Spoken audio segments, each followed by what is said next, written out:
What's up, everybody? Welcome back. Thank you for watching. Please remember to take 2 seconds and hit the like button if you like the video. And if you're new to the channel, go ahead and hit the subscribe button. So today I want to continue on talking about buying an expensive Epiphone versus buying an affordable Gibson.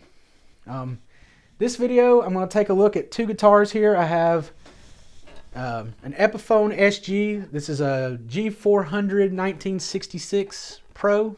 Or G400 Pro 1966, something like that.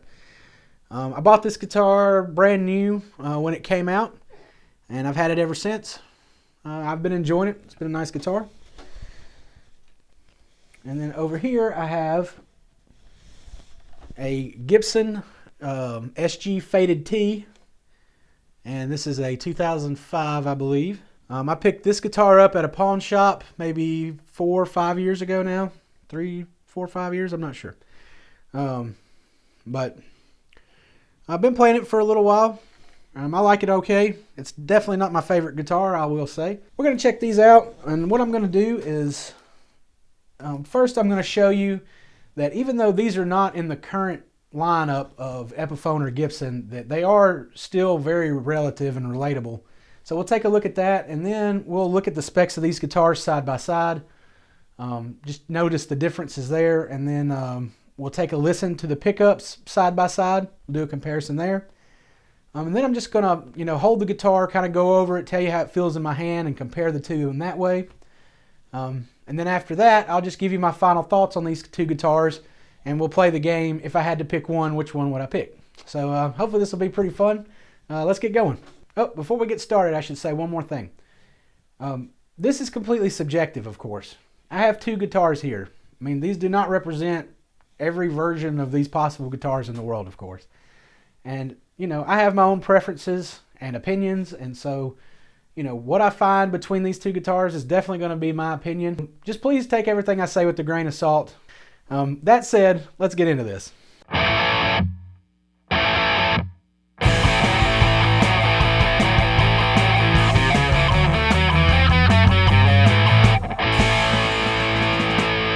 Alright, the first thing I want to do is show you that the 2 guitars I'm comparing are pretty similar to some guitars that are in the current lines for Epiphone and Gibson. So we'll start with the Epiphone. I have a G400 1966 reissue, and so let's just go through the specs real quick. I mean, we've got the Alnico Classic pickups, we've got the Plus and the bridge, got a Tune-o-matic bridge, got 2 volumes, 2 tones with push-pull, 14:1 ratio tuners, mahogany neck. It says rosewood fingerboard, but looking at mine, it really looks like ebony, which means it's Richlite. But maybe it's rosewood, but I don't think so. So I'm not sure about that spec. Mahogany body, back wing pickguard. Okay, so now let's look at something that is in the current lineup for Epiphone here, and it's just the SG Standard. So if we look at the specs, we see we have a mahogany body. It's got a 60 slim taper neck, which mine's a 66, so it's also a 60 slim neck. This one has an Indian Laurel fingerboard. It's got the same inlays, same number of frets, lock tone, Tune-o-matic bridge. This one actually has better tuners, and it doesn't have the plus in the bridge. So there's a few differences, but for the most part they're the same. Alright, let's take a look at the Gibson.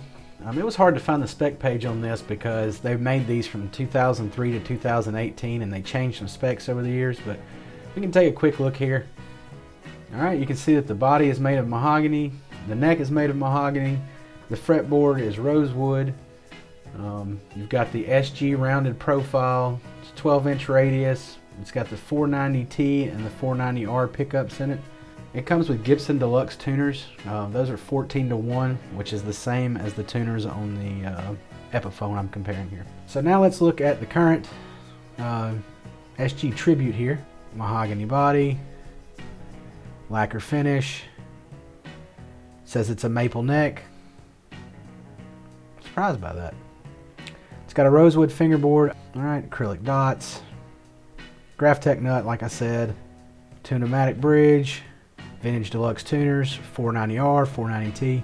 Okay, so I just wanted to show you that the guitars that I'm comparing here are very similar to what's out in the market right now. They're not exactly the same, but I think they're close enough to where you can get an idea of what you're going to be getting at each level. Alright, so now let's check out the guitars.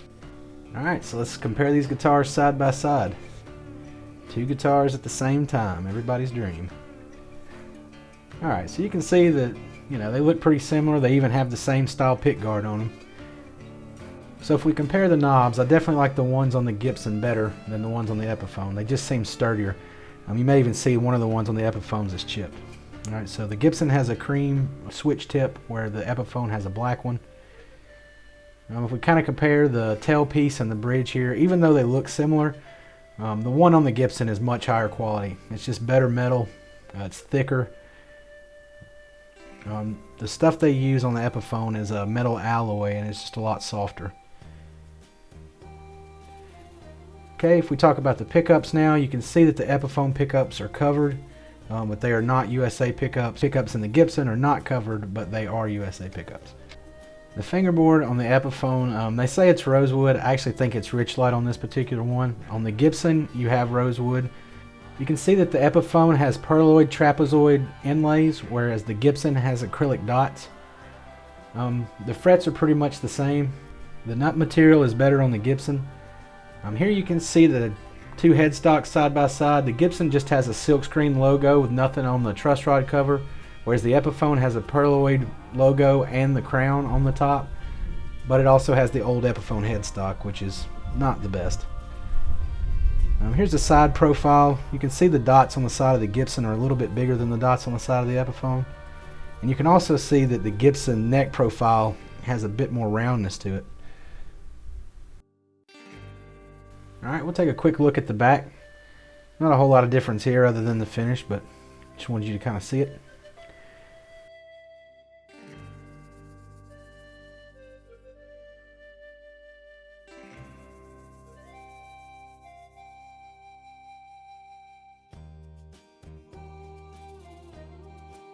Alright, so let's take a quick look at the tuners. They're both the deluxe style tuners. They're both 14:1 ratio. Again, I think the metal and the screws are a little better on the Gibson than on the Epiphone, but other than that, they're pretty similar. Alright, let's take a quick look at the pots. Both the guitars have full-size pots, but you can see the Gibson one has Gibson branded pots, so those are USA pots. And the Epiphone, I couldn't read the branding at all. You can also see the split coil pots in the Epiphone and a lot more wires and stuff. It's not quite as clean looking as the Gibson one is. Pickup readings, we have 7.7 in the neck of the Epiphone, 7.8 in the bridge, and 3.88 in the middle. On the Gibson, we have 7.6 in the neck, 7.7 in the bridge, and 3.85 in the middle. The Epiphone weighs 7 pounds and 3 ounces.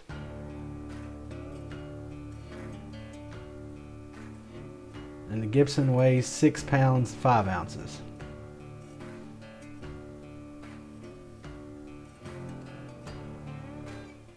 So now what I'm going to do is I'm just going to play a few things. I'm not going to play a lot in this video. I just want to play a little bit so we can compare the pickups clean and dirty. So let's do some sound samples with this. I'm just going to start with the neck pickup and then I'll run through these.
So this guitar actually comes with split coils on it, so you can get some extra sound. So I want to play through those too, just to show you that's something that you just cannot get on the Gibson that I compared this to. So let's do the same thing.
Alright, so I want to mention you can actually get a couple of more tonal options here too. If you leave it in the middle position and push either one of these in, you know, you can get a combination of a single coil sound and a humbucker sound. So very versatile guitar here.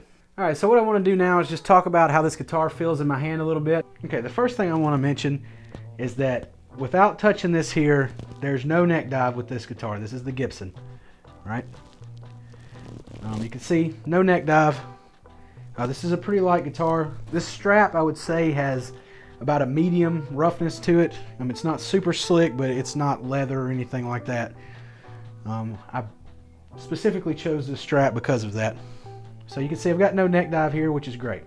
But one thing I want to show you, if you can see here, is you see, I know I got a gut here, but you see how this guitar hangs off my body. This is the only guitar like this I've ever seen. So what happens is, when I go to play, I end up pulling it back. So let me turn the volume off. All right, so let's just hear how this guitar sounds naturally.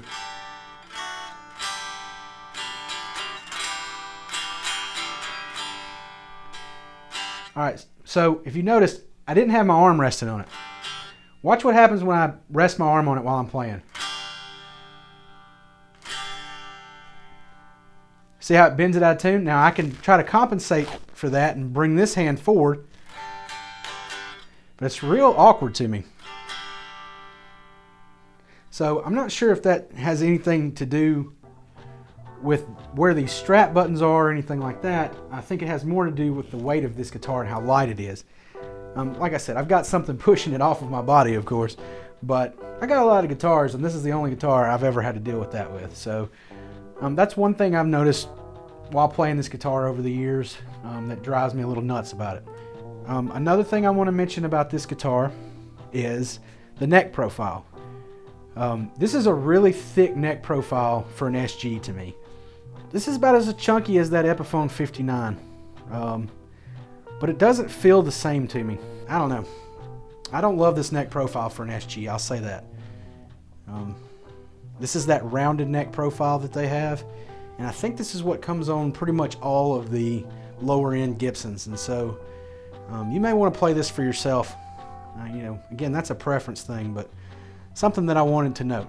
Another thing I'll talk about the way this guitar feels are these tuners. These tuners feel really good. Like, I haven't played this guitar months. I would say over 6 months. And I picked it up and the only string that was slightly out was the low E. The rest of it was in tune. They hold tune really well. So I'm pretty happy with the tuners on this thing. As far as the wood goes, it resonates really well. Like, I can feel that vibrating through the whole guitar. It feels great. I really like the way this wood grain and stuff looks too, so I'll turn the volume back on. Let's see if we can hear it switching.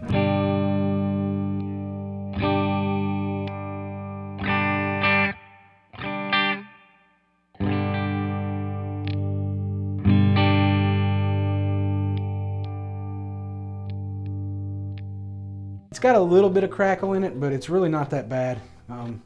It's not as stiff as some of the Epiphone ones, and you know, it moves pretty smoothly. So I think this switch is better than your typical Epiphone switch. It still has its issues though, it's not perfect. The last thing I'll talk about in regards to the way this guitar feels in my hands is the fret edges are very sharp, very sharp. I've got a piece of tissue here. Let's see if we can do the tissue test. You can see it's pretty sharp. Right around in here, it is really sharp.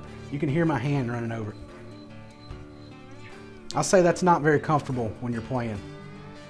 So, you know, for this particular guitar, it definitely has a little bit of flaws in regards to the way it feels in my hands. Alright, so now I've got the Epiphone SG. So, let me do the same thing. We'll talk about how it feels in my hand here. I'm going to get closer to this. Try not to trip over all this crap. Okay, the first thing I noticed putting this on is that it is a good bit heavier than the Gibson version. That may actually be a benefit. We'll check that out in a second, but it is a heavier guitar. It feels a lot denser. So now let's just check playing it without having the amp on.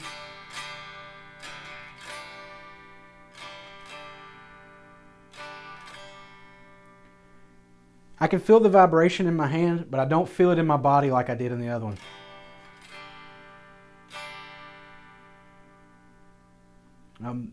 This wood is just not resonating like the Gibson did, just not. Of course, this has got a full gloss finish on it, so it definitely feels different in that regard. This neck profile is a lot thinner. Like I've mentioned earlier, this is based on a 66 model, so it's a thin profile compared to that last one. I definitely prefer this neck profile for an SG. I feel like it's a little faster. And I think that's one of the benefits of an SG is the upper fret access and, you know, the kind of slim profile you get with them. So I definitely prefer this to the Gibson as far as the neck profile goes. The fret ends are fantastic. You don't even feel them doing this. You definitely can't hear it like you could on the Gibson. Let's do the paper test here. No, I ripped it, but the frets didn't. All right, again, let's try it one more time.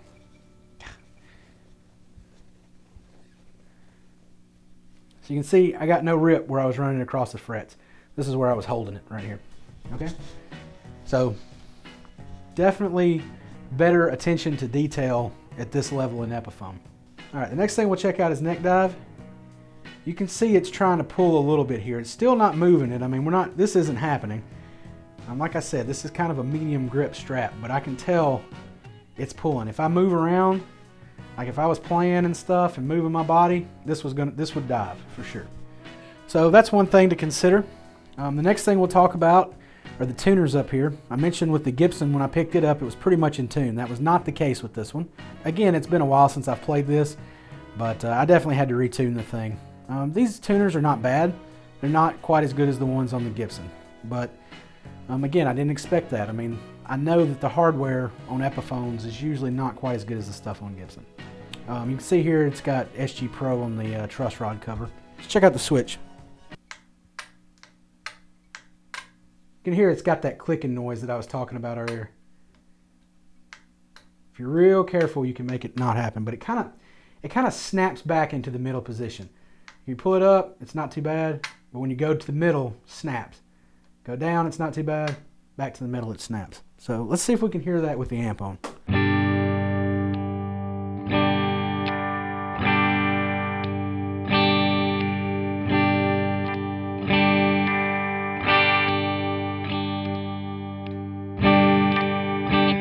So this is not as bad as some Epiphones I've had, but it's definitely louder than the Gibson one. But it's not too much different, really. So you can see as far as it's sitting off my body, it's not nearly as bad as that Gibson. I mean, it does still sit up a little bit, but it's not too bad.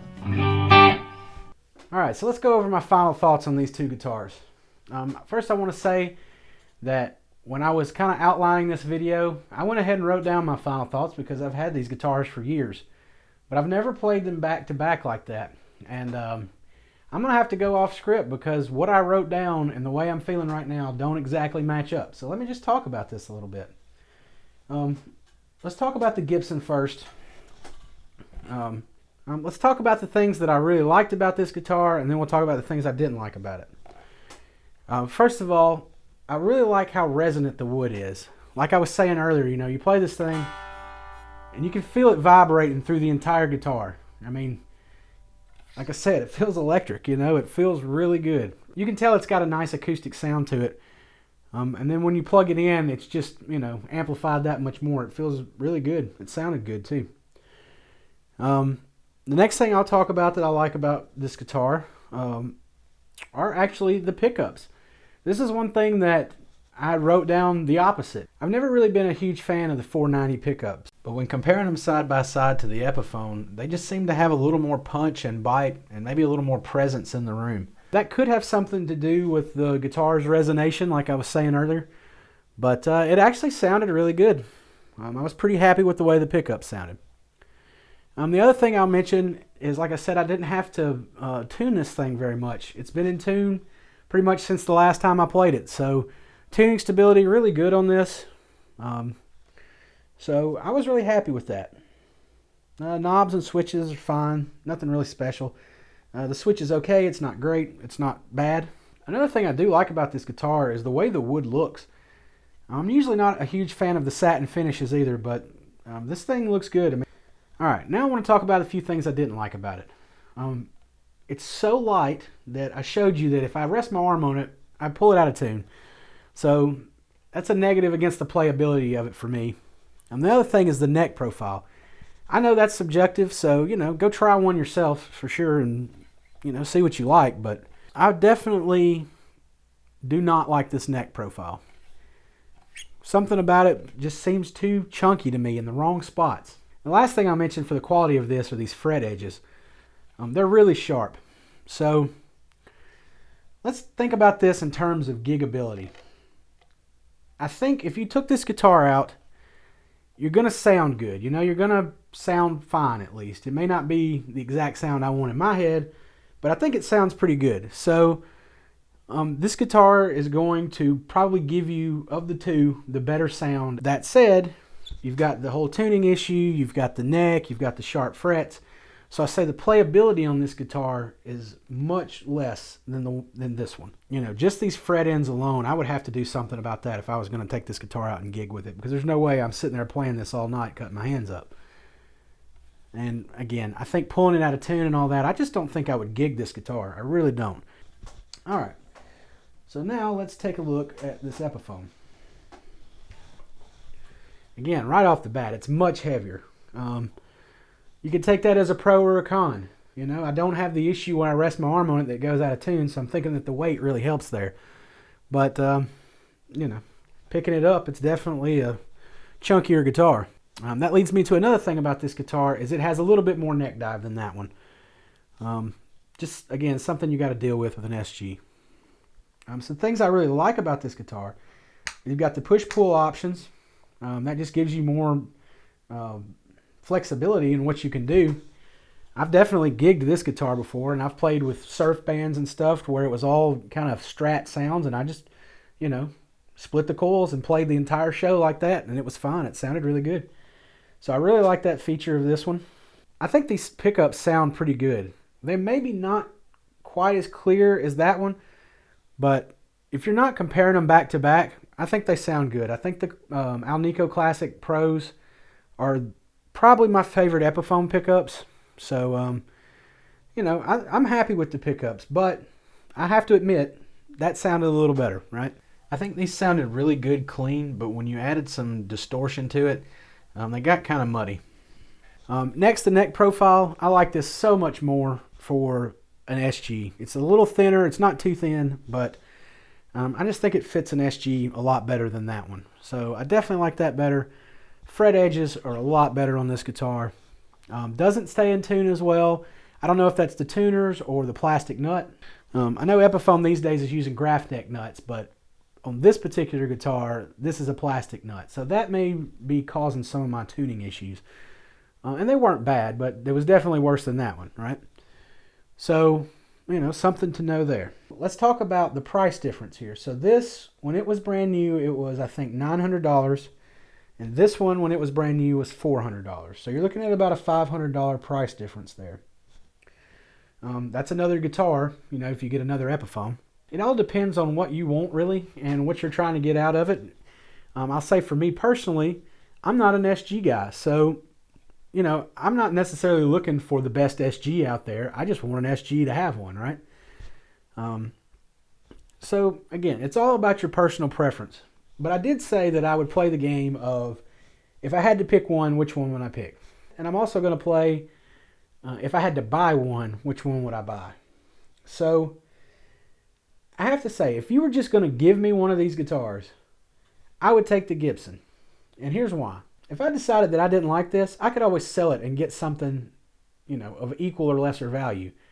That may not be the case with this. And even if I did sell it, you know, my value's lower down, so my choices are limited, right? So I think if I had to pick one to be given to me, I would take the Gibson. It sounds good. I don't think I would gig it out, but I might record with it or something like that. I'd be happy to have this guitar. I think it looks really good, and I think it sounds good. Has a few issues, but, you know, some guitars have issues. But if you ask me which one of these I would buy, I think I would save my money and buy the Epiphone. And here's the reasons for that. First, like I mentioned, my preference, I'm not an SG guy. So I don't necessarily feel the need to have a Gibson SG.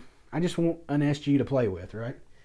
So that's one reason I think I'd save my money. And two is the playability of it. If I'm going to buy the guitar, then I need it to be usable gigging, at home, wherever. And this thing is just not comfortable to me. The frets cut me up, and it bends out of tune. And so if I could realize all of that before I made a purchase decision, this is the guitar I would buy if I needed to go gig somewhere. So there you have it. There's my opinions on these two particular guitars. I will say that I went into this video thinking that I was going to say that the Epiphone was hands down my favorite of the two, but that's not what happened. I like the Gibson a lot. I really do. I wish it wouldn't pull out of tune. I wish that neck profile was a little better. The frets, I mean, if I really loved the guitar, I could fix that. So, I got a lot more respect for the Gibson than I had before I started this video an hour ago or whatever it's been. That said, I also found that this was still really good. I really enjoyed this. I loved the extra tones I could get out of it. Like I said, it's real comfortable in my hand. So I hope you enjoyed the comparison. Hopefully this gives you a little bit to think about when you're considering buying an Epiphone versus a Gibson. Especially if you're at the end of Epiphone's range and at the beginning of Gibson's range. You kind of have an idea of what you're getting at the beginning of Gibson's range here. I'll say for the Epiphone range, this was not an expensive Epiphone. This was about $400 when I got it. But this was the most expensive SG you could get other than the Tony Iommi at the time. And it was twice the price. So, again, I feel like maybe the Tony Iommi would be twice the quality when you're getting closer to the price range of this one. But I definitely think they both have their merits. It all depends on what you need and what you're looking for. So, hope that's a little bit of food for thought. So next time I'm going to compare the 1959 Epiphone Les Paul to a current Les Paul Tribute, and we'll see how that compares and stacks up. And until then, I really do appreciate you watching. Again, please remember to hit like and subscribe before you leave. And until next time, take it easy and keep playing.